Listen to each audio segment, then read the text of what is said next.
मोगरे के पौधे पर कैल्शियम की कमी को दूर करने के लिए ये वाइट सी चीज़ बहुत ही बढ़िया काम करती है।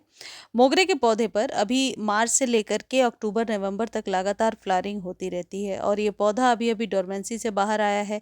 तो अभी आप इसको सही मात्रा में नाइट्रोजन कैल्शियम देते हैं तो आप अपने पौधे की ग्रोथ बहुत ज़्यादा ले पाएंगे। यदि आपके मोगरे के पौधे में अभी तक न्यू फुटाव हो ही नहीं रहा है या पौधा बिल्कुल रूखा बेजान सा है या नई पत्तियां नहीं निकाल रहा है, तब भी आप इस खाद का इस्तेमाल कर सकते हैं। मोगरे के पौधे पर फ्लावरिंग लेने का सबसे अच्छा तरीका यह है कि आप इसकी मिट्टी में मॉइस्चर बनाकर रखें। हालांकि ये धूप वाला पौधा है, 5 से 6 घंटे की धूप इसके लिए बहुत ही ज़रूरी है, लेकिन मिट्टी में मॉइस्चर को बनाने का क्या तरीका हो सकता है, नेचुरली कैसे हम मिट्टी को बहुत ही ज़्यादा उपजाऊ बना सकते हैं, ये वीडियो में आप जानेंगे। और मोगरे के पौधे के लिए आपको बाहर से कोई खाद खरीदने की ज़रूरत नहीं पड़ती है, क्योंकि मोगरा एक ऐसा पौधा है जो अपने सीज़न में फ्लावरिंग करता ही है। बहुत ही मिनिमल केयर के साथ आप इसमें बहुत सारे फूल ले पाएंगे। मोगरे के पौधे पर यदि कलियां बनने लगी हैं आपके यहाँ, तो बेहतर होगा कि आप उन कलियों को खिलने से पहले ही हटा दें और थोड़ा थोड़ा पिंच कर दें उस ब्रांच को। इसका सबसे अच्छा रिजल्ट ये होगा कि पौधा आपका घना हो जाएगा, और यदि गमले में लगा हुआ है तो फिर छोटे गमले में भी बहुत ही बढ़िया फूल खिलेंगे, और जितनी ज़्यादा न्यू स्टेम आएंगी फ्लावरिंग आप उतनी ज़्यादा ले सकते हैं। जो मोगरे का पौधा है ये नए स्टेम पर ही बहुत ही अच्छी फ्लावरिंग करता है, और जिस स्टेम पर ये इसके फूल खिल जाते हैं दोबारा उस स्टेम पर फ्लावरिंग नहीं होती है। तो हर बार फ्लावरिंग के बाद आपको पिंचिंग और 1-1 इंच की कटिंग करना ज़रूरी होता है।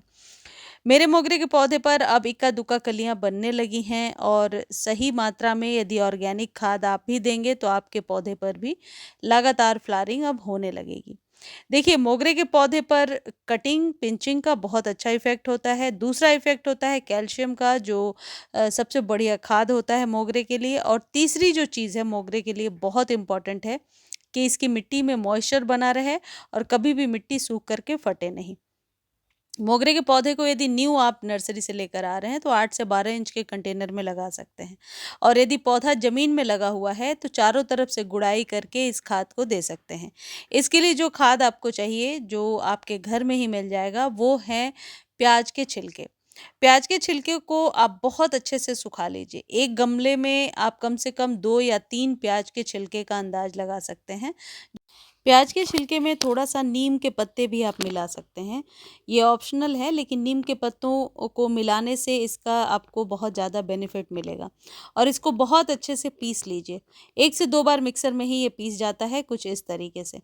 एक गमले के लिए ये अंदाज मैं आपको बता रही हूँ कि 2 चम्मच भर के ये आपको मिक्सर ले लेना है। प्याज के छिलके का जो पाउडर बनाया है, और मैंने नीम के पत्ते भी डाले थे।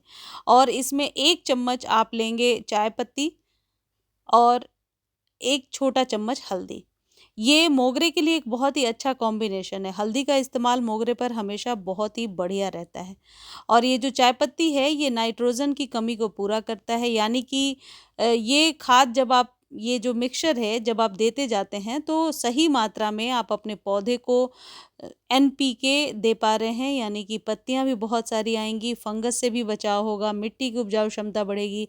और प्याज के छिलके का फर्टिलाइज़र तो आप लोगों को पता ही होगा, बहुत सारे इसके फ़ायदे होते हैं। यदि आप पीस के नहीं देना चाहते हैं तो इसे रात भर पानी में भिगो करके अगले दिन पानी को भी इस्तेमाल कर सकते हैं, लेकिन मैं पीस करके रख देती हूँ, वो ज़्यादा बेहतर है। देखिए, कई बार मोगरे में मैंने देखा है कि पत्तियां ऐसे अनायास ही वाइटिश सी हो रही होती हैं। तो चाय पत्ती का जब इस्तेमाल करते जाते हैं तो अपने आप ही इसकी जो पत्तियां हैं वो लश ग्रीन निकल करके आती हैं। अब देखिए, मेरा ये एक पौधा है, इसके सारे पत्ते जो है सर्दियों में सूख गए थे, लेकिन अब इसमें 1-2 न्यू ब्रांच आ रही है। और यदि आपके यहाँ भी ऐसा है कि सारा पौधा बिल्कुल सूखा बेजान सा नज़र आ रहा है, तो इसकी स्टेम के पास आप थोड़ा-सा खुरच करके देख लीजिए। यदि आपको लगता है कि स्टेम अंदर से ग्रीन है, तो उस पौधे को बचाया जा सकता है। बचाने का सिंपल तरीका, ऊपर से 2-3 इंच कट कर दीजिए, और ये जो खाद मैंने आपको बताया है, इस खाद को सॉइल में बिछा दीजिए। इससे आप देखेंगे कि पौधे में नेचुरली मॉइस्चर भी मिल रहा है और न्यू लश ग्रीन पत्तियां जल्दी ही निकल करके आ रही हैं। ये जो खाद है ये लिक्विड फॉर्म में ही आपको सॉइल में दे देना है, 15 दिनों के बाद रिपीट करना है। और इससे आप देखेंगे कि मिट्टी बहुत ज़्यादा मॉइस्चर लिए रहती है। पानी आपको डेली सुबह में देना है और धूप में रखना है इस पौधे को। अगला जो चीज़ है जो आप दे सकते हैं ये है चूना।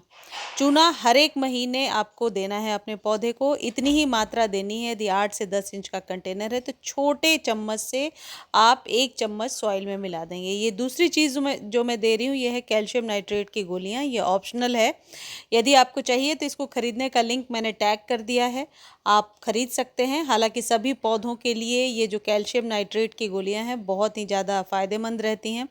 आप इसे 1 छोटा चम्मच मोगरे के पौधे में दे सकते हैं। सभी ऑर्गेनिक फूड देते हुए भी इसे दे सकते हैं, लेकिन ये ऑप्शनल है। मुझे उम्मीद है वीडियो अच्छी लगी होगी। धन्यवाद।